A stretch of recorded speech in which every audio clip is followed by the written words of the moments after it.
Olá, pessoal, tudo bem? Estamos aqui no segundo episódio do podcast Em Família e dessa vez nós temos duas convidadas. Nós temos aqui primeiramente a Alessandra Paranho. Olá, tudo bem? Tudo bom, Alessandra? Tudo. Quer dizer que você é engenheira de produção, técnica em edificações, aplicadora ABA e mãe atípica. Isso. E o que é aplicadora ABA? Vamos falar primeiro de ABA. ABA é uma ciência. É a ciência da análise do comportamento aplicada. O nome em inglês é Applied Behavioral Analysis. Então, trouxeram essa ciência que é fundamentada para tratar o comportamento do autismo. Então, eu, como mãe atípica, a ciência, todas as outras terapias que são feitas para o autismo, vem baseada no ABA. Então, eu vi a necessidade de fazer um curso e me tornar aplicadora para aplicar na minha filha, no dia a dia. Muito bom. E nós temos também aqui a Nilvânia Ugiete. Olá! Tudo bom? Tudo ótimo. Rapaz, aqui, deixa eu passar aqui o currículo de Nilvânia. Pedagoga, professora, pós-graduada em psicanálise, cursos em TDAH, em autismo e fazendo pós em neuropsicanálise. Isso aí.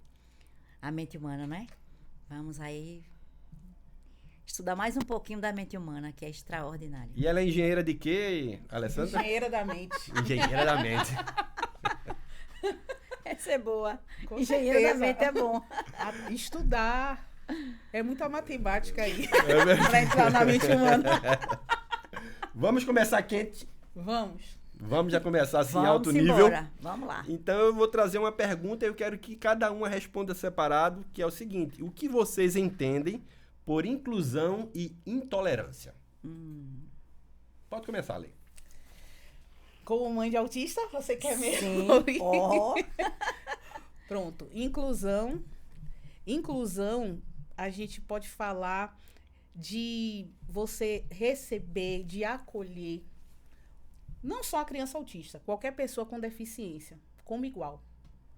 Como você gostaria de ser tratado em um lugar que você chega? Então, inclusão é isso, é quando você é bem recebido, quando as pessoas analisam as suas necessidades e elas lhe ajudam nessas necessidades, para que você consiga ser igual. É como se você tivesse querendo assistir um jogo e tivesse alguém, você está assistindo aquele jogo e tem alguém do seu lado que é menor do que você, mas não consegue, e você vai e pega um banquinho, coloca ali para aquela pessoa ficar no mesmo nível que você, para poder ela ter acesso a qualquer coisa, a qualquer ambiente e assistir, por exemplo, um jogo. Está relacionado com empatia, né? Empatia, muito relacionado com empatia. E intolerância? Intolerância. Intolerância, eu digo que é além da palavra em si, é um sentimento. Porque a pessoa que é intolerante, ela tem a ausência de algo que é muito importante, que é o amor, né? Quando a pessoa ela não tolera o outro, quando ela não abraça a diferença, ela mostra que a essência dela não está no amor. Então, para mim, isso é intolerância, quando há falta do amor. Muito bom. Ótima explicação. E para você, Nilvânia? Eu posso falar, né? Como na minha área, né, de educação, a gente falou muito sobre a inclusão, né? 2011 foi o ano que foi estabelecido as leis de inclusão, né? E aí, de 2011 para cá, avançamos muito, né? No começo, um processo muito lento, mas graças a Deus a gente tem avançado bastante nessa questão, né? Inclusão é exatamente isso, é você se colocar, independente de sua linha profissional, independente de ser mãe, pai de atípico ou não, é você se colocar no lugar do outro, não é? Se entender ali, entender a situação, entender como você queria, como você gostaria de ser tratado se você estivesse exatamente naquele lugar. Então, a inclusão parte desse princípio, né? É sempre se colocar no lugar do outro, independente de quem você é. Você como ser humano, como cidadão, você se colocar no lugar do outro, né? Intolerância. Intolerância, eita, é forte, né? Mãe de autista, ouvindo essa palavra, hein, Ale? Uhum. É pesado. Intolerância é você não ter respeito nenhum ao outro. É você não se colocar de forma nenhuma no lugar do outro. Independente de que seja um transtorno, ou uma deficiência, ou uma síndrome, a diferença, né? Não lidar bem com as diferenças. E aí desrespeitar completamente essa questão do outro. E é um processo tão doloroso, né? Se é para a pessoa com deficiência ou com transtorno, muito mais para os familiares, para os pais, para a família que está junto. Aí é que é um processo muito sofrido, vamos dizer, né? Uhum. É um processo muito sofrido. Entendo. Então, E impacta dificuldade de diversas ordens, né? com toda certeza, porque aí a gente demanda, não é? A intolerância vai mexer muito com todo familiar. Vamos falar assim, na prática, vamos falar como ali, mãe de atípica, né? Mãe de uma criança autista. Então, a intolerância para a Alê desencadeia nela muitas neuroses, né? Traz muitas neuroses. E é um processo que os pais vão passar, vão sofrer muito, mas muito mesmo com a questão da intolerância, né? Em todas as áreas. E aí a gente vai, né, trazendo o peixe para a minha rede, né, como psicanalista. A psicanálise, ela é a cura pelo amor, não é? A Freud definiu assim, que a psicanálise, que é o pai da psicanálise, ele definiu a psicanálise como uma cura pelo amor. Então, intolerância pra gente é uma coisa assim que está batendo de frente aí com essa cura pelo amor, né? Entendi. Não tem E como. Vocês falaram muito de autismo, né? E autismo hoje é conhecido como transtorno do espectro autista, correto? Corretíssimo. Doutora, você poderia me explicar um pouquinho mais sobre isso? TEA, não é? O TEA. Antes aí, a gente vai ver muito hoje em foco o autismo, né? E que bom por isso, que bom. Porque muito lá atrás, a gente não tinha todo esse conhecimento que a gente tem hoje em mídia, não é? Hoje tá muito, vamos dizer assim, muito comum a gente abrir o Instagram e a gente vê uma postagem de um grupo autista, de uma família, de uma mãe. A Lê faz muita postagem no Instagram sobre isso também. Lindas postagens. Perfeita, com elô ali de testemunho. Eu choro a maioria das vezes. Lindo, eu também, Arthur. Eu fico emocionadíssima, não é? E ver o crescimento de Elô por uma mãe que batalhou, que foi atrás, que não tinha conhecimento. Vem mais coisa aí, né? No final a gente vai ver um bocado de coisa. Sim. Então, assim, o desencadear de hoje, muitos dizem assim, mas professora, mas doutora, porque hoje tem tanto autista. A gente vai ver que são as duas vertentes, né? Muitos casos surgiram por toda uma questão. O nosso dia a dia hoje é muito diferente, as questões comportamentais, os pais também, não é? Que a gente vai ver aí ao longo da nossa conversa o porquê do autismo aí, que a ciência explica aí de alguma forma. A gente vai ver a questão dos pais também, que demoram muito hoje a ter filhos, não é? Por causa da idade. A gente vai ver também a ciência avançando muito, estudando e avançando. E aí muitos que não tinham esse laudo de autismo, e na minha época, né, lá atrás, dizia, não, ele é demente, não, ele é bobinho, não, eu vou usar um termo até bem pesado, né? Dizer, não, ele é doido. Né? Era pra dizer, menina, fulano é doido, né? E esse doido ninguém sabia o que era, não é? Ninguém ia dizer que era autismo. E hoje, por conhecimento, né? Isso além. Graças a Deus por isso. A questão de que autismo não é uma doença. Não. Autismo, ele é um transtorno no desenvolvimento. Exato. Então, quer dizer, há uma desordem cerebral ali, nos neurônios. A gente vai ver aqui no lóbulo, esqueci o nóbulo. Desculpa. Lateral, não, esqueci. Não. Esqueci o nome disso aqui. É frontal aqui. Não, frontal é aqui. Esqueci. Deixa pra lá. Não vou falar de lóbulo. Daqui a pouco a gente lembra. Não vou falar de lóbulo. Mas há uma desordem, né, na recepção das informações no autismo. Então, basicamente, há uma diferença, né, do cérebro de uma pessoa atípica, que aí a gente vai começar a trazer termos, né, sendo bem enfática, que não existe o normal, existe o típico e o atípico. Interessante. A gente não pode dizer, fulano é normal, não existe o normal. O que é normal para você? O que pode ser normal para você pode não ser normal para mim. Então, a gente vai usar o termo típico e atípico e a gente vai ter essa questão no autismo. Há uma desordem dentro da questão do cérebro, né? Então, não é uma coisa que vá fazer-se um exame, né, Nil? Não vai, faz um exame e você vai ver ali. Tem até alguns exames que mostram algumas fotos. Quem é da área de neurologia vai dizer, tem algumas coisas algumas áreas que são mais ativadas, né? Sim. No autismo. Não identifica que mas é autismo, não tem né? como Mas dá identificar. Juntando todos os outros aspectos que vai se vendo, né, é uma mais, uma coisa a mais que vai ajudar a trazer esse diagnóstico. Perfeito. Porque é completamente comportamental. Perfeito. E existe classificação? Existem graus de autismo? Sim, né? Eu lembro que na minha época, lá na escola, lá atrás, a gente usava muito, ainda usa muito em educação, leve, moderado e severo, né? E o Asperger. E o Asperger, que chamavam, né? Que era antes do DCM-5, não é? Ele tinha ali, ele vinha primeiro ele não era encarado como um autismo, ele era um autismo bem levezinho, mas não entrava no aspecto autista. Entendo. Logo depois, né, com mais estudos, a ciência evoluindo, a gente está engatinhando ainda na questão do autismo, mas avançando, não é? Avançando aí, a ciência está abraçando aí, e aí a gente viu que a gente não trata mais como leve, moderado, severo, agora nível 1, nível 2 e nível 3. E o Asperger entra dentro desses níveis. Ele não é mais separado, uma coisa separada. Ele seria o nível 1? Ele pode estar no nível 1, né? E em alguns do nível 2 também, e muitas vezes ele vai entrar também. Porque essa questão do nível não está muito ligada a essa questão do Asperger. Hoje eles estão medindo a questão do nível em relação ao nível de suporte que a pessoa vai precisar. Entendeu? Nível 1. Todo mundo que é autista precisa de um suporte. Agora ele vai dizer se é um suporte leve, se é um suporte moderado ou se é um suporte severo.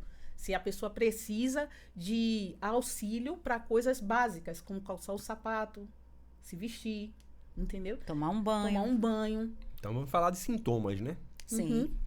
Então fala aí, Ale, um pouquinho aí sobre sintomas. Sintomas do autismo, a gente sabe que o autismo ele é diretamente prejuízo na comunicação, né, e na socialização.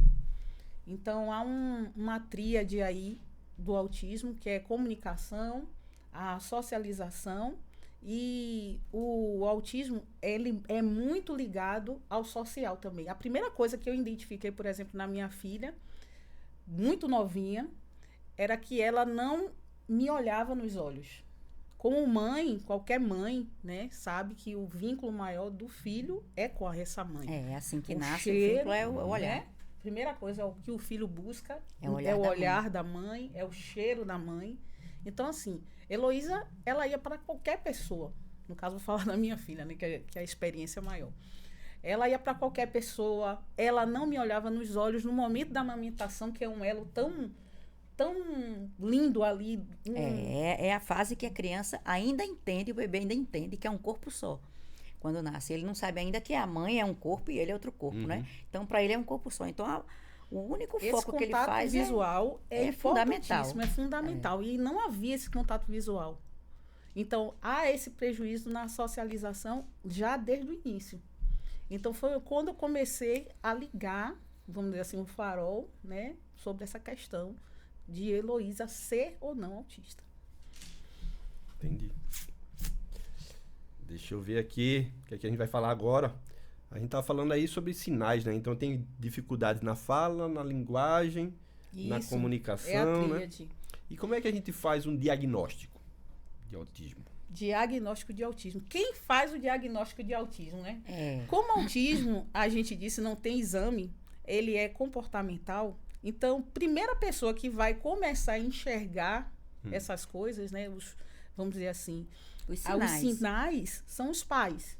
Primeira pessoa, que é de fundamental importância. E aí já começa com o bebê, né? Na hora que não faz a ligação visual, na hora que ele não senta, que o bebê não começa, na idade, nos mesezinhos, que é para ele começar a ficar sentadinho, ele não senta, não tem muito equilíbrio. Ele não corresponde num chau, né? Não.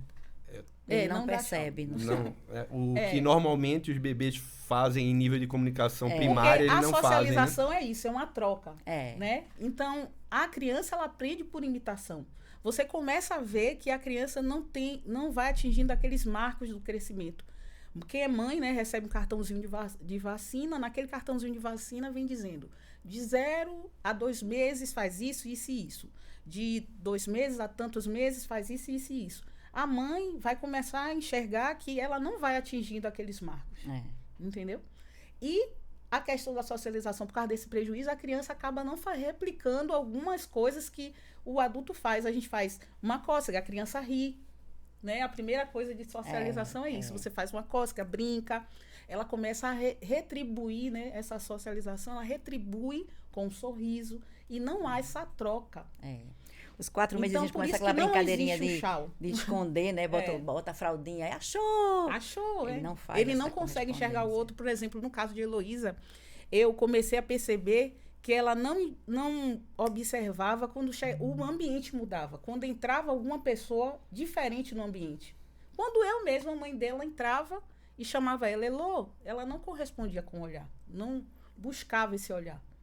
Não buscava quem é que está me chamando. Não quer dizer que ela não ouvia. Ela ouvia, mas ela não tinha essa questão de fazer essa troca. Porque socializar é isso. Você olhar, você compreender o outro, querer trocar, fazer uma troca com o outro. Uma E não havia comunicação. isso. Ficasse quanto tempo para entender que Elô tinha autismo? Foi bem rápido. Assim, como mãe, Heloísa foi uma filha muito desejada. Então, eu já vim estudando muitas coisas, né, sobre a questão do desenvolvimento de um bebê desde a gravidez, eu já vim estudando. E aí eu comecei a observar justamente esses marcos do crescimento que eu não vinha atingindo. Heloísa não tinha esse contato visual, não tinha esse contato visual, não era bom comigo desde a amamentação. Depois eu comecei a observar uma precocidade, ela começou a balbuciar algumas palavras muito precoce, tipo, com 5 meses ela estava falando papá, mamã, já distinguindo. Depois houve um silêncio. Ela não falava mais nada. Depois eu comecei a observar que outras crianças na mesma fase dela, na época ela estava com 9 meses, sentava e ela não sentava. Ela tinha esse controle do pescoço-cabeça, né? Ela rotacionava, ela impulsionava o tórax, mas ela não tinha força para sentar. Ela não se sentava. Então, foi aí que deu estalo maior. E aí foi que eu comecei a ler. Aí eu comecei a buscar o velho Google, né? A gente ajuda muito, Doutor né? Google. Doutor Google ajuda muito. Eu comecei no Doutor Google. Eu disse, criança com 9 meses não senta. Aí começou a vir, sabe, que abre aquele leque de um monte de coisa que você diz, meu Deus do céu, nem vou ler. Aí eu comecei a ler e aí eu comecei a investigar, porque a maioria dos tópicos que eu li falava sobre a questão do autismo. E aí eu comecei a atrelar os outros sinais que eu já estava percebendo nela. Aí pronto, aí foi... basicamente, já com os 10 meses, eu já estava fechando mãe. Mas caladinha, sem Fechando dizer o nada a ninguém, diagnóstico, né? sem dizer nada a ninguém. Quando eu fui começar a querer falar, a primeira pessoa que está mais próximo, né, é o pai. E eu não tive também essa troca. E aí depois eu vou explicar por quê. Eu não tive essa troca. Então eu me calei. Então a pessoa que realmente sentou, me ouviu e disse assim, não, você está certa, porque eu também vi. Foi a minha amiga aqui do lado. Foi ela que disse assim, não, você está certa. Eu observei e realmente a Heloísa é autista. E, Nilvânia, existe exame para detectar o TED? Não, o exame... TEA. O TEA, né? O transtorno do espectro autista. Não existe exame. É completamente comportamental. Existem exames que descartam outras doenças, não é? Na dúvida, no primeiro diagnóstico, então, a equipe médica vai solicitar ali outros exames para descartar outros tipos de doenças. E aí, depois desse descarte, ele começa a linha de investigação, que como é comportamental, não é? Ele vai precisar isso aí. O profissional que vai começar essa pesquisa é um médico, precisa ir para um neuropediatra, não é? Um neuropediatra, e esse neuro vai começar essa pesquisa. E aí, depois que ele descarta esses exames, ele vai para o comportamental. E aí ele vai fazendo as consultas com a mãe, ouvindo a mãe, como está o comportamento, e a mãe vai observando melhor e vai passando para ele. E aí depois ele vai solicitar aí sabe, acompanhou isso bem direitinho, não é? Ele vai pedir aí um encaminhamento aí de ouvir uma psicóloga, de ouvir uma fono, de ouvir a escolinha, se tiver na escolinha, como é que está o comportamento na escola. E ele vai pegando todas essas informações até ele chegar a esse diagnóstico do autismo e seus níveis. Entendi. Psiquiatra também pode É. dar laudo de autismo. Ele também tem coisa para uma base para fazer o laudo do Também. autismo. E Também se pede muito que seja um neuropsiquiatra. Neuropsiquiatra né? seria o essencial. Aqui, tenho certeza que tem muitos ouvintes, né, que estão se perguntando, será que meu filho é autista? Alessandra, agora é a hora.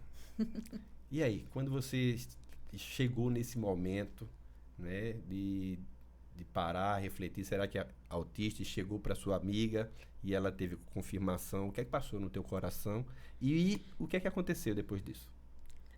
Para mim, eu digo assim, foi muito difícil não ouvir o que eu já sabia. É verdade. Não quer dizer que foi difícil ouvir o que eu já sabia. Vamos dizer assim, eu tive um comportamento diferente, até porque eu fui buscar informação e, vamos dizer assim, aquilo já estava intrínseco em mim, já sabia, já estava dentro da minha cabeça, já estava dentro da minha mente que era aquilo. Eu só precisava de alguém que dissesse, olhe, você está certa. Mas o mais difícil para mim foi olhar para aquela criança e saber que aquela criança ia enfrentar um mundo que é muito injusto. E a rejeição, que eu sei que ela ia bater de frente nisso. Então foi o que mais doeu em mim como mãe. Eu digo, meu Deus, minha filha vai crescer num mundo em que não vai aceitá-la. Ela vai ter que brigar para ser aceita. Então, isso foi o mais duro para mim. A rejeição, saber que eu ia viver a rejeição na terceira pessoa. Nilvânia, você que é especialista, existe nesse momento chave, existe um sentimento de luto? Sim, com certeza. A gente costuma dizer muito, né? E a gente atende muito no consultório pais que estão nesse processo, né?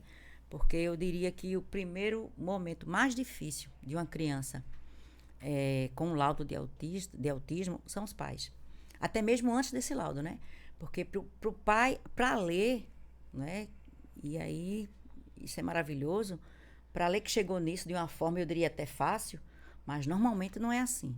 Não. Normalmente, a gente vai ver, enquanto educador em escola, enquanto em consultório, a gente vai ver que tem pais que a escola já sinalizou, já pediu orientação, já pediu que os pais levassem para uma investigação, porque a escola não dá laudo, a escola só sinaliza. E aí, a gente vai encontrar muitos pais resistentes. Que não tem não, meu filho é normal, meu filho não tem problema nenhum, meu filho não. E usam exatamente esse termo, normal. Ele é normal, ele não tem problema nenhum. E ficam relutando em investigar, em procurar ajuda, em oferecer ajuda para esse filho. E aí torna-se muito difícil. E o luto aí, quando acontece, não é? Quando chega nessa fase, que o pai tem o laudo, identificou, é isso mesmo, ele vive um luto, sim. Porque aí morreu a criança. O filho esperado, o filho idealizado morreu ali e nasce o filho TEA, né? O filho com transtorno do aspecto autista. E aí ele passa por esse processo de luto, de sofrimento, de aceitação, de culpa, porque vem logo o sentimento de culpa. Eita, por que ele é assim? A culpa é da mãe, a culpa é do pai, é o pai, é a mãe, sou eu. E vem essa sensação de culpa que ele precisa vencer todo esse processo que está no luto, para poder aí sim ele correr atrás, ele ir procurar a equipe multidisciplinar para dar andamento aí a todo o tratamento, a tudo que vai seguir a vida da criança com TEA. Então quer dizer que você identificou uma situação, uma percepção diferente do ponto de vista da Alessandra. A Alessandra não se comportou de forma padrão. Não, ela não se comportou de forma padrão. E você acha que foi o quê? O que é que... Eu acredito, não é? Acredito muito. A gente tem muita fé E a Lê, ela não citou ainda, mas ela teve vários abortos, né? Ela queria muito ser mãe, muito, era um desejo do coração dela enorme. E ela teve muita dificuldade nisso, não é? Ela teve abortos. E Elô, a gestação de Elô, quando vingou, quando foi para frente, foi assim, motivo de muita alegria. Foi. A gente celebrar muito, festejar muito, todos nós, né? Amigos todos. Com certeza. Celebramos muito aí o casal, né? A Lê e Tiago, de vinho, o bebê tão esperado. Sim. Então, quando esse bebê chegou e ela enfrentou muitas Uma série de dificuldades, problemas. porque ela teve muita dificuldade no parto, ela ficou em coma, Elô ficou um tempinho sozinha, sem a mãe, assim que nasceu. Passou por todo esse processo de morte, de risco muito grande de morte, tanto dela como da filha. Então, eu creio que quando ela viu Elô, não é? Aquele amor à primeira vista, né? Que é inexplicável. E aí o luto dela nem teve, né? Ela correu para guerrear, para Um lutar. amor atípico. Atípico, um amor atípico, né? E aí ela quis tanto e amou tanto. E de início ela disse, oxe, não, isso aí, problema nenhum, eu vou para a guerra. Eu disse, o mundo pode rejeitar, mas eu não. Porque a questão é essa, né? A gente receber a criança do jeito que ela é. Ela não deixou de ser minha filha. Ela continua sendo minha filha, esperada, desejada. A gente batalhou muito. Nilvânia contou aqui um pouquinho. Mas foram 6 gravidezes antes dela, né? Eu vim de um quadro de trombofilia. Passei a gestação toda sofrendo muito, tomando injeções na barriga. Heloísa nasceu abaixo do peso, por causa de 2 miomas muito grandes que eu tinha. E já estava começando a entrar em sofrimento fetal. Então, ela nasceu com 40 semanas, mas ela nasceu no quadro de prematuridade, por ser abaixo de 2,5 kg, né? Então, ela nasceu aí com 2,240 kg, foi o peso dela. No parto, o parto foi até tranquilo, mas depois de 6 dias, eu tive uma infecção generalizada, e aí a gente também pode até falar sobre essas questões de que isso pode ter, vamos dizer assim, aumentado o fator autismo. Exato. Mas querendo explicar também que o fator autismo não vem depois que a criança nasce. Já é na criança dentro, intrauterino. Não vem depois. A criança não se torna autista. Ela já nasce autista. Então, Heloísa já tinha nascido autista ali. Então, eu vim nesse fator todo. Heloísa teve esse distanciamento de mim, já que eu fiquei 30 dias em hospital, 28 dias em UTI. Depois, eu recebi essa criança. Houve uma série de coisas que a gente passou, teve que enfrentar junto, né? Com a minha chegada de volta, que foi ela ter ficado tanto tempo distante, né? Não ter tido esse vínculo. Eu também comecei a achar, já tinha um autismo ali, mas eu comecei a achar que ela não olhava para mim, porque eu tinha passado um mês, ela já não me reconhecia como mãe. Tem essas coisas, essas questões todas. Então, diante desse cenário, não tinha como eu rejeitar aquela criança, não tinha como eu negar o meu amor por aquela criança, a aceitação por ela, não tinha como. Então, eu abracei minha filha. A única coisa que mais me doeu, que eu falo mesmo, é vivenciar essa rejeição, e que eu vivencio todos os dias, na verdade, né, ainda.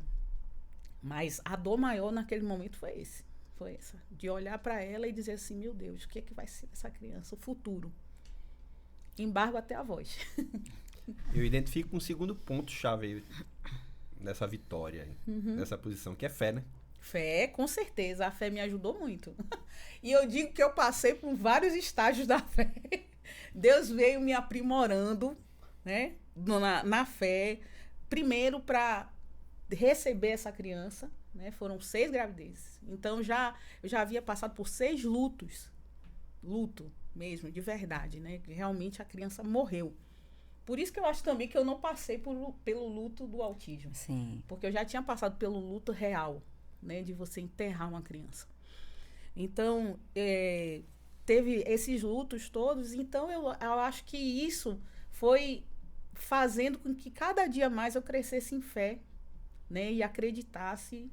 E depois de passar pelo Vale da Sombra da Morte, depois de experimentar uma quase morte, né? Porque eu tive infecção generalizada, uma trombose muito severa numa veia mesentérica que alimenta o rim, o pâncreas, então ficou ali muito comprometido, fiquei num quadro, um pulmão paralisado, então foi um cenário mesmo triste, de morte. E eu voltei, então vamos abraçar tudo com fé, com alegria, com esperança, sabendo que Deus é grande e que Ele pode todas as coisas. Concordo plenamente. Amém, eu também. Concordo plenamente. Eu também. E existe tratamento para o autismo, Nilvânia? Sim, com certeza. Ele é fundamental, não é? A gente não está falando de uma doença e por isso não existe cura, porque não é uma doença, não é? É um transtorno. E o tratamento por isso é tão fundamental esse diagnóstico cedo. Porque quanto mais cedo esse diagnóstico vem, esse laudo vem, mais a gente consegue, vamos dizer assim, atingir as janelas ali daquela criança. Não é? Porque ao longo do tempo vão se fechando as janelas e aí a gente perde essa possibilidade de avançar muito nisso que a gente busca com a equipe multidisciplinar, ele sabe muito bem disso, trazer essa criança do mundinho deles ali para socializar, para trazer uma vida social e para que ele se torne cada dia mais independente e não dependente dos pais e da família, não é? Então, quanto mais cedo esse laudo chega, mais rápido a gente vê os avanços aí dessa criança no tratamento, com a equipe multidisciplinar. A gente precisa aí do fonoaudiólogo, do TO, né, o terapeuta ocupacional, do psicólogo, muito bem, da nutricionista, porque tem toda uma questão alimentar envolvida aí com a criança. Então, é fundamental, do neuro ali acompanhando sempre junto, né? Então, é fundamental esse apoio, essa equipe multidisciplinar, ela é fundamental para esse tratamento, para essa ressocialização ali dessa criança com TEA. Tratamento terapêutico, tratamento medicamentoso também, que é uma coisa que os pais fogem muito. Né? Tem muito medo da medicação. E eu digo que a medicação, como mãe, agora eu falo, né? Que a medicação é fundamental no autismo. Porque tem uma série de fatores que precisam ser corrigidos para que a criança consiga, vamos dizer assim, absorver o máximo das terapias. No meu caso, por exemplo, específico, Heloísa tinha distúrbio do sono. Ela não dormia, não pegava no sono. Desde muito novinha eu já comecei a enxergar isso. Ela não dormia a noite inteira.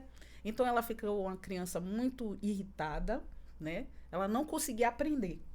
Então precisava se corrigir essa questão da irritabilidade por causa do sono. Como ela não dormia, ela não descansava, então ela não ia ter estímulo nenhum para aprender nada. E também, Ale, a gente vê muito a questão da ansiedade. Se o processo de ansiedade nós tratamos nos típicos, né? E precisa ser tratado muitas vezes com medicação, né? A gente no consultório, a gente lá na terapia, quantas vezes nós não precisamos do auxílio do psiquiatra ali para intervir com a medicação para controlar a ansiedade. Porque com uma crise de ansiedade pesada fica muito difícil todo e qualquer tratamento, né? Qualquer terapia, sem essa medicação. Com a criança atípica, também. No autismo, a gente vê muito esse processo de ansiedade, né, Ale? As crianças muito ansiosas e aí atrapalham. Vem também o distúrbio do sono, também por conta da ansiedade, e a gente precisa também tratar com medicação esse processo tão sério de ansiedade. A medicação também ela é regulatória para o autismo. Ela traz também uma organização, acalma ali alguns estímulos que são ativados no autismo, que precisa dar uma baixada um pouquinho para a criança conseguir se autorregular, né, e conseguir também socializar e ter, vamos dizer assim, um aproveitamento maior das terapias. Entendi, mas tu dissesse que tem pais que ficam com medo de dar remédio. Sim, porque as medicações não são medicações pesadas, são psicotrópicos, né? Você vai tratar ali a parte psíquica da criança, né? Exato. Então, para uma criança muito nova, por exemplo, a Heloísa começou a tomar medicação com 2 anos. Então, eu fui uma mãe, eu posso colocar aqui também, que eu fui uma mãe que relutei no início, dizia assim, meu Deus, a minha filha vai tomar. Quando eu li a bula do remédio, eu disse, meu Deus do céu, minha filha vai 2 anos, vai tomar esse medicamento. Se você vê vamos dizer assim, As contraindicações. as contraindicações, né? Pesado. É muito pesado. É. É muito pesado. Então, eu tive que fazer uma escolha. Eu disse, não, vamos ver, vamos dar uma chance aí para a medicação, para ver. E eu vi um avanço muito grande. Era em nível de Rivotril, alguma coisa assim, né? Não, mas não é Rivotril. Não, eu sei, mas pesadão no assim. caso do autismo... É controlado, é medicação controlada. em nível de quem combate uma ansiedade, uma depressão. Sim. É um remédio que você só compra com receita. Entendeu? Tarja preta. Tarja tudinho. preta, você compra Entendi. com receita. Então, no caso do autismo, é o risperidona e tem um outro que eu esqueci o nome. Mas Heloísa começou tomando o risperidona, que é um remédio pesado. Entendi. Então, muitos pais e muitas mães têm esse preconceito, né?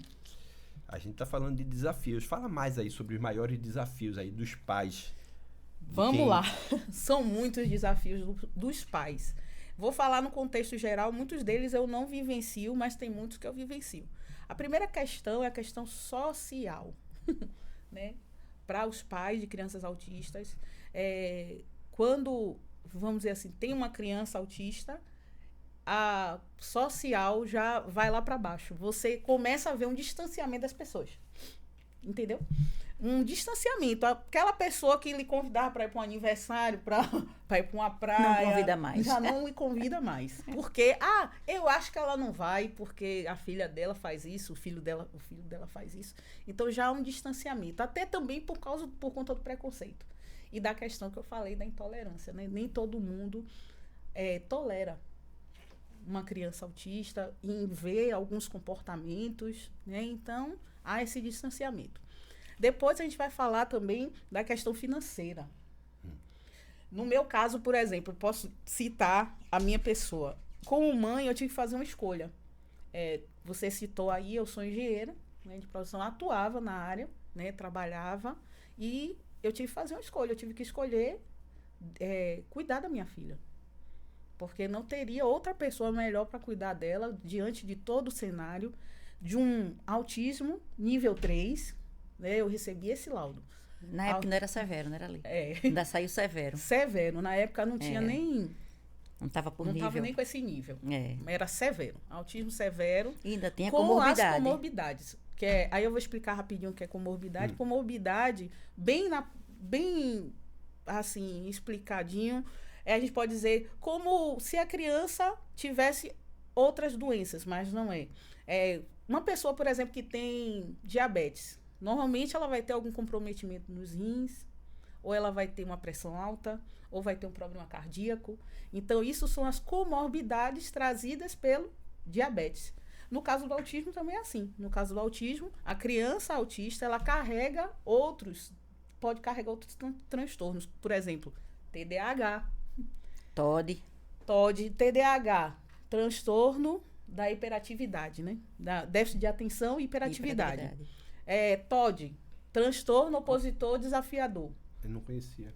Tem vários transtornos. Tem vários. Mas os mais gritantes são Vânia TDAH, déficit intelectual, não é? Que vem.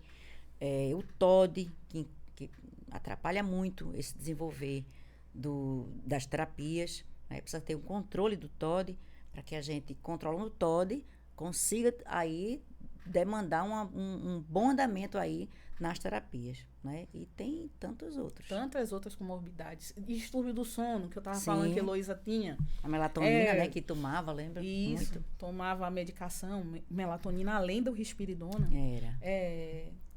Tem também, dessa questão das comorbidades, a deficiência intelectual, que veio também no laudo de Heloísa com deficiência intelectual. A suspeita de TDAH foi? Suspeita de TDAH. E a suspeita da deficiência intelectual, que é uma comorbidade também. Então, há uma série de fatores que pode vir agregado junto com o autismo. Agora, indo para a pergunta em si, né, quais são as dificuldades, eu já comecei a abrir aí um leque de dificuldades, né, a dificuldade social, a dificuldade financeira, familiar, porque quando aquela mãe, aquele pai recebe o laudo ou começa a desconfiar do autismo, aí aquela pessoa já começa a ser a doida da família. Não, você está vendo coisa demais, você é doida. Eu, ao ouvir de algumas pessoas assim muito próximas da minha família, você é louca. Você está vendo coisa demais, não existe, a menina é normal, não existe nada, você está vendo, enxergando coisa onde não existe. Então, há essa questão da não aceitação na própria família. Também os índices de divórcio muito alto. Eu imaginei também. É quando o pai descobre que nem todo pai fica. A maioria. A maioria, 90% e a gente pode colocar aí 92% Meu Deus, dos casamentos. Isso é pesquisa. Isso é pesquisa. 92% E a gente dos vê casamentos. isso muito nas escolas.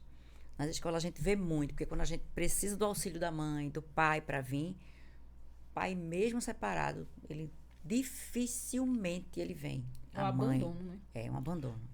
E existe muito fator de hereditariedade. Hereditariedade, muito. Eu vou dizer, eu comento muito isso com a Lê, não é? A gente vê aí a causa do autismo, né? A gente vai estudar aí as causas aí, ainda, como eu digo, a ciência está ainda engatinhando em muita coisa, e tem muita coisa ainda obscura, que ainda não se sabe, mas hoje o que a gente sabe de concreto é que 50% é genético e os outros 50% o que a gente falou, não é? Questão de viroses, quadro viral, infecção viral na gestação e tantas outras coisas que a gente já citou. Então, mas eu acho interessante, né? Porque todo esse tempo que eu trabalho com educação e da minha vida diária, da minha vida, né, como pessoa, os casos que eu vejo de crianças com autismo, não é? Eu não sei citar nenhum que não seja hereditariedade. Todos os que eu conheço. É genético. Incrível. Né? É um combo genético, né? É, Na verdade, a gente não pode dizer é culpa do pai ou da mãe. não. Há um combo genético. A mistura dos genes. Sim. E aquilo ali deu autismo. Entendo. E muitas vezes a gente vê, né? Eu, na prática, em consultório, eu atendo alguns pais que se acharam. Pronto. Depois do nosso curso de autismo 1, né? O módulo 1.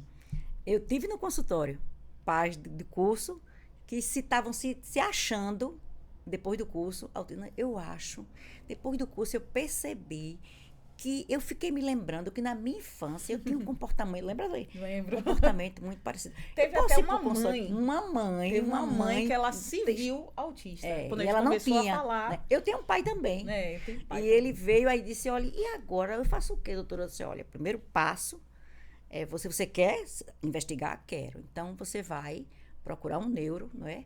E você vai solicitar dele aí toda a questão comportamental. E ele vai fazer aí a pesquisa correta e você vai ter esse laudo.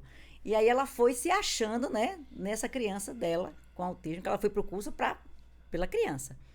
E aí ela se identificou e logo depois ela veio para o consultório, para as terapias e foi identificada como autista e está aí, né, vencendo. Que bom, não é? Verdade. E conseguiu aí para poder ela agora se entender melhor, porque até então ela teve até um caso de divórcio, porque o marido dizia que ela era muito fria, muito calada, não participava de nada. Isso a gente sabe que são sintomas, não é, do autismo. Então, ela se entendeu, começou a se entender melhor e se respeitar. Respeitar muito mais. Você falou em pesquisa. E pesquisando a Bíblia, a gente encontra lá citações sobre inclusão? Muito. A gente fez essa citação no nosso módulo 1 do curso, né? Pelo estudo da família. Eu vou citar aqui um versículo que fala bem rápido, que está lá em Romanos 15, do 1 e o 2, que diz assim: nós que somos fortes na fé, devemos ajudar os fracos a carregarem as suas cargas e não devemos agradar a nós mesmos. Pelo contrário, cada um de nós deve agradar ao seu irmão para o bem dele, a fim de que ele cresça na fé. Aqui, esse versículo, a gente pode trazer a questão do autismo. Foi até a questão da inclusão que eu falei aqui. Se você está assistindo num lugar onde tem alguém que é menor do que você e não consegue assistir aquilo que você está assistindo, você pode trazer um banquinho e ajudar aquele que é mais fraco. É o mais fraco aqui que Deus, que o Senhor está nos direcionando e nos mostrando que a gente deve ajudar. Tem outra passagem bíblica também, que é para a gente falar até mesmo dessa questão do autismo, que está lá em Êxodo 4, no versículo 11. Aqui diz assim: disse-lhe o Senhor, quem deu boca ao homem? Não fala só de autismo, né? Quem fez o surdo e o mudo? Quem lhe concede vista ou a toma e torna cego? Não sou eu, o Senhor? Agora, pois, vá e eu estarei com você, ensinando-lhe o que dizer. Então, esse versículo, para mim, foi o versículo da minha vida.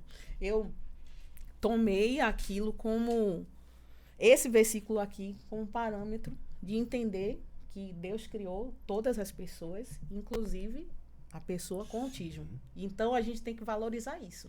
E eu podia dizer mais, Arthur. Eu podia dizer que, enquanto educadora, não é, trabalhando com crianças especiais, ali, com educação especial, eu vou lhe dizer que eles me deram uma grande lição de vida. Como eu aprendo? Eu só vejo aí o propósito de Deus, não é? Como eu cresci como pessoa, como eu passei a ver o mundo e as coisas com muito mais valor, não é? O ensinamento que eles me trazem, até hoje eu me emociono muito com eles, porque quando eu vou avaliar, eu digo, meu Deus, eu acho que eu recebi mais do que dei, né? Porque eu aprendi muito com eles, muito, eu amo trabalhar com eles, me trazem um ensinamento de vida extraordinário. E a igreja? A igreja está precisando aprender um pouquinho mais sobre autismo?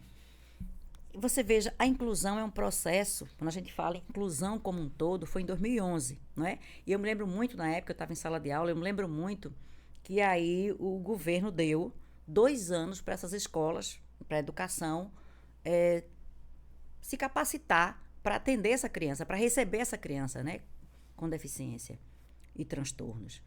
E não é uma coisa fácil, não é uma coisa fácil, a inclusão não é uma coisa fácil. Não é acordar de manhã e dizer, não, hoje começou a inclusão, não. Porque é o hábito do nosso dia a dia, não é? As coisas que praticamos no nosso dia a dia, e elas que precisam ser mudadas na questão da inclusão. Então, em campo nenhum foi fácil, em área nenhuma foi fácil, muito menos na igreja, não é? Na igreja, quando a gente pensa assim, não, é para que inclusão na igreja? Para quê? Na hora de um culto que é tão rapidinho, a igreja lá, a missa é tão rápida, para que inclusão na igreja? Precisamos muito, porque como a Lê falou como mãe, não é?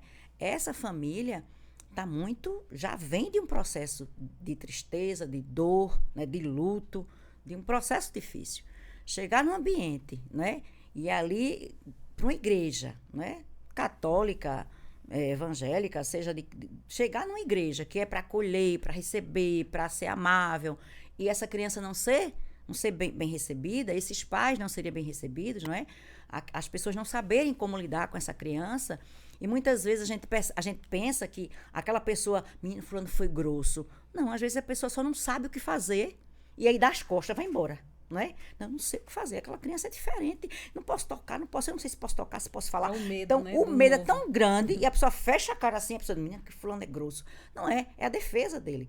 A maneira que ele achou de se defender foi fazer de conta que não está percebendo, que não está vendo e sair de cena, não é? Então, nós precisamos, sim. A gente está vendo aí um movimento muito grande das igrejas nesse processo, graças a Deus por isso, né? Verdade. Recebendo, querendo, em todas as igrejas, recebendo, vendo, buscando conhecimento, ouvindo a ciência. Cita alguns exemplos, assim, de evolução dentro das igrejas. Eu posso citar porque eu vou citar um bem próximo a mim. Ótimo. Não é? Porque aquele que eu vi, que eu vivenciei, não é? Na minha igreja, não é? Nós temos uma criança que está lá, os pais estão lá há muito tempo. Eu estou lá na igreja há 20 e poucos anos, e eles estão também nesse tempo com a gente. E ele cresceu lá, né? Nessa época, não se conhecia autismo, né? Uhum. Ninguém nem sabia o que ele era um autista. Então, ele era uma criança diferente, todo mundo ficava receoso, sem saber o que fazer. E esse menino cresceu na nossa igreja, não é? Enfrenta muitas lutas. Preconceito existe, não é? Como a gente falou, preconceito existe. A igreja é feita de pessoas, né? Exatamente, então, pessoas que não são perfeitas. Que não somos perfeitos. É um hospital, né? Exatamente. Pessoas doentes e alguns servindo, sarados, né? Trabalhando como enfermeiros, mas ainda tem coisas a ser tratadas, né? Exatamente. Não é? Todos nós temos defeitos, não é? Ninguém é perfeito. A gente está buscando. A gente está Sim. buscando, melhorando, né? E aí, esse menino chegou, essa família chegou e ele foi crescendo, crescendo. Então, para encurtar aí a história, né? A mãe dele passou por muito processo difícil, com certeza ela passou por muito sofrimento, né? De sentir na pele o que não era inclusão, ela sentiu, com certeza. Mas hoje a gente vê ele hoje trabalha, é um membro da igreja, trabalhando na igreja, lindo. servindo na igreja. Ele entra e sai, todo mundo fala com ele, todo mundo está capacitado para falar com ele. E eu fico só olhando de longe, meu Deus, ele hoje é um rapaz, né? Ele hoje está um rapaz aí, e autista, não é?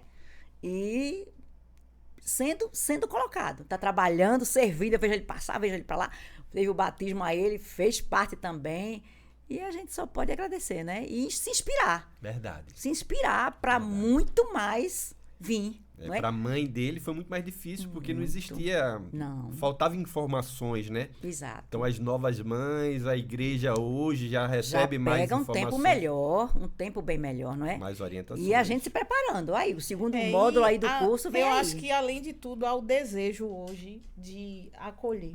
E há Isso. agora começou, né, aquele entendimento Sim. de que são vidas que É precisam ser verdade. alcançadas. É né? verdade. No caso, não é porque é autista que deixa de ser uma vida. Lógico. Que não, Não, precisa há muito a ser alcançado. feito. Há muito a ser feito, isso é fato, não é? Em todas as igrejas, há muito a ser feito. Conhecimento. Como eu disse, o autismo é algo assim que está engatinhando ainda. A ciência ainda é uma coisa muito estudada, não é? Mas a gente vê que está avançando, não é? O desejo de buscar o conhecimento. Eu estou dizendo aqui que eu e a Lê vamos dar o segundo módulo do curso, não é? Dentro da igreja. Isso é muito bom. Isso é extraordinário. Isso é a gente fica maravilhoso. felicíssima com isso, né? E qual o nome desse Bom. curso? Eita, Saber autismo. módulo 2, Módulo dois. Meu Deus. pelo Instituto da Família. Vocês puxaram o tópico antes, né? Mas a gente Coisa leva. boa. A gente antecipou coisa o negócio. É porque coisa boa a gente Coisa boa, É isso verdade. mesmo. E quando é que vai coisa começar boa. esse curso? Esse curso começa dia 30 agora, né, de janeiro, é uma segunda-feira. São 4 segunda-feiras aí que vamos ter, de 19h30 às 21 horas, esse curso. A gente está se preparando para ele. É. Grandes coisas virão aí, Eu testemunhos. creio. Eu creio que teremos um pai também, além de uma mãe aqui como testemunho, teremos um pai aí. Vamos lá. Eita, ele tá me cutucando aqui, ó. Diz não. Acabou a surpresa. spoiler. Tá dando Acabou a spoiler, surpresa. pode não. Cala a boca, cadê a Não Lê? dá spoiler, Lio. Tá Por muito favor.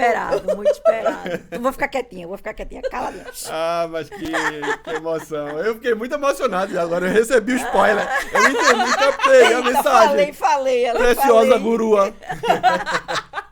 E eu aqui, ó, cutucando ela. Cutuca não. Eu vou Lê. pedir pro pessoal da produção colocar o link de inscrição, né, nos comentários aí, no chat do YouTube, para você que vai, né, pretende saber mais informações sobre isso. Faça o seguinte, se quiser só informações, já preenche, que a gente vai entrar em contato com você, vai passar mais dicas, orientações sobre isso. E não perde não essa oportunidade. A igreja, o Instituto da Família fica dentro da Igreja da Família, fica aqui em Jardim São Paulo, Recife, E eu quero Pernambuco. dizer que o doutor Arthur aí é o cabeça do Instituto. Eu tenho Tem a sido honra de ser o coordenador. maravilhoso, muitos cursos bons. E eu lhe parabenizo, viu? Obrigado. Parabenizo de todo o coração. É uma honra servir na comunidade. Eu E sei. falando em comunidade, o que é que a sociedade precisa fazer mais para amparar, né, o pessoal que tem o transtorno, né, de espectro autista? Sim. A sociedade ainda tem muito a avançar, né? Em todos os sentidos. Porque a criança autista, ela ainda tem muita dificuldade, a gente vai falar, e até Nilvânia pode dizer também, que apesar da gente falar de inclusão, de tudo ser muito lindo no papel, mas a inclusão ainda não saiu do papel na maioria das escolas. É muito difícil. As escolas públicas, elas estão bem, assim, avançadas em relação a isso, mas ainda não chegou, assim, vamos dizer assim, na efetividade dessa inclusão. E as escolas particulares estão engatinhando. Aí. É verdade. Aí a gente está falando da rede da educação e tantos outros âmbitos. O autismo, ele precisa, na saúde, né? A saúde, a gente não tem acesso, principalmente a algo que eu falei, que eu, logo no início, eu fui buscar a terapia ABA, porque eu vi que era uma ciência que era fundamentada ali para ajudar a criança autista no seu desenvolvimento, e na rede pública a gente não tem terapia ABA. Então, tem a questão também dos planos de saúde. Aí eu vou entrar numa briga de cachorro grande. Entra mesmo. É uma briga grande. Plano de saúde que não cobre, não dá atendimento, não dá suporte. Aí o pai e a mãe tem que virar advogado, tem que se virar para buscar por meio da justiça, né? E ali cobrir aquele custeio das terapias. Que há uma série... E outra coisa, de aceitar um laudo médico que diz a criança precisa de tantas horas de terapia e ali o plano de saúde quer delimitar a 15 minutos, a meia hora de terapia ou nada. Tem muitos planos aí que nem dá esse suporte. Então, há uma série de desafios. Há uma série de coisas que ainda a sociedade precisa se atentar. E tem muito essa questão de não é porque não existe um autista na minha casa ou eu não conheço ninguém que eu não vou, vamos dizer assim, lutar também pela causa. Lógico. Hoje a gente vê um crescimento muito grande, né? De crianças autistas. A cada 52 pessoas, um é autista. Acho que agora tem uma pesquisa que eu acho que é até 40... recente, que eu acho que é 44. Quer dizer, vai diminuindo isso que eu ia falar então, agora. Um dia... recentemente tem aumentado o número de diagnósticos, muito. O que é que vocês acham disso? É aquela que a gente falou, né? A informação junto também com essas questões da vida que vem tendo um outro andamento, né? O mundo não é mais da maneira que era antigamente. A questão comportamental dos pais, a vida que os pais levam, uma série de fatores. Você estava falando que até você ser pai mais velho pode ocasionar também? Sim. A ciência hoje mostra que é um dos fatores também, não é? Os 50% genéticos, os outros 50% ele divide aí em vários fatores. Um deles é essa questão da idade dos pais, né? Ele fala dos pais e mais agravante ainda do homem, do pai, né? Ser pai com uma certa idade. Isso aí aumenta as chances dessa criança a probabilidade vir com TEA. Eu estou aprendendo muito com vocês. Eu tenho certeza aí que nossos ouvintes, aí quem está assistindo em vídeo também, foi muito tocado. Muitas pessoas devem ter parentes, né? Sim. São parentes de alguém que passa pelo TEA. E eu convido vocês a participarem desse curso. Convido vocês também a buscarem informações, se vocês estão longe, não conseguem participar presencialmente. Mas não desistam, né? Qual é a mensagem final que vocês podem passar aí para as pessoas que talvez estejam passando por esse momento? Minha mensagem é a que eu carrego sempre. Autismo não é doença. A ignorância, sim. A ignorância é uma doença. Boa. E... Tem cura. Não, sem cura. Se não for buscar o conhecimento, não tem cura. Né? E a minha mensagem é que o autismo vai além do diagnóstico. A pessoa com autismo, atrás daquele diagnóstico existe uma pessoa. Então, precisa haver respeito e amor. Eu acho que a gente vai crescer em todos os âmbitos, como sociedade, como pessoa, se a gente enxergar isso. É a questão da empatia, não é? Se colocar no lugar do outro. Eu diria que, diante de hoje, as pesquisas que a gente vê, a educação avançando, a inclusão vindo, né, em todas as áreas, não só pela igreja, não só pela escola, não é? A mensagem que eu deixo é principalmente para os pais. Porque eu entendo que são os que, de início, mais sofrem. E que tudo depende deles. Tudo depende deles. Se esses pais não saírem do luto, não tirarem o preconceito, não quebrarem nele a dor, não sair do quadro de estagnação de dor, essa criança autista, essa criança com TEA e com tantos outros transtornos não avança. Ela vai sofrer muito mais, porque se os próprios pais não quebram todo esse paradigma de preconceito, Uhum. como os outros vão? Como vai ser essa criança? Quem vai lutar por ela? Quem vai brigar com ela? Né? Quem vai estar na frente, como a Lê se propôs a estar? Então, minha mensagem para os pais pelo que eu acredito, não é? Filho é um tesouro. Filho é um presente de Deus. É um presente do céu. Né? E eu me lembro de uma mãe que disse assim, mas eu esperei tanto e ele veio com defeito. Não, ele não veio com defeito. Não é? Deus não faz nada mal feito, não é?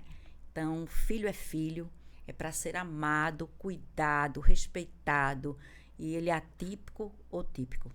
Então, eu diria aos pais quebrem, saiam desse processo de dor, saiam desse processo de luto, procurem ajuda, se for o caso, né? Na maioria deles precisam de ajuda, vão para um profissional, vão para uma terapia, saiam desse quadro aí que estagna e que impede o crescimento dessa criança, não é? O avanço dessa criança, que é uma criança para ser amada e cuidada. Então, minha mensagem para eles, perseverem, vão à luta, busquem, não estou dizendo que é fácil, não estou dizendo que é aquele conto de fadas, não é de luta, a Lê está aí para dizer, é luta, é difícil, não é fácil. Mas o bom ânimo tem que vir. Acorde todo dia de manhã, tenha o bom ânimo, corra atrás, lute pelo seu filho, porque é esse o nosso papel, né? Ânimo, ânimo, ânimo sempre. Eu agradeço muito a Alessandra, a Nilvânia, né? Aprendi muito hoje, nossos amigos também. Nós que agradecemos. Essa conversa em família, né? Para crescimento. E é muito interessante que tudo, no final, acaba na Bíblia. Né, um conhecimento milenar que é atemporal e a gente aprende, né? Meu povo padece por falta de conhecimento. E nós vemos aí, aprendemos que as pessoas hoje estão em ignorância, estão intolerantes porque não têm conhecimento. Então, e vocês ajudaram, né, a sair um pouco da ignorância, a gente ajuda fugir um pouco da intolerância. E eu creio que juntos, trazendo conhecimento de qualidade para a família, nós vamos crescer. Eu também. Vocês que estão conosco aí, agradeço desde já. Pedimos também que você curta aqui esse vídeo, compartilhe, né? Comenta também, traga suas dúvidas, a gente vai levar para essas duas preciosidades, né? Nossas duas engenheiras. Uma da vez. Gostou, né, Ale? Ale gostou. Gostei. Pessoal, nós vamos embora agora. Um beijo no coração. Beijo. Deus abençoe. Beijo. Tchau, tchau. Tchau, tchau.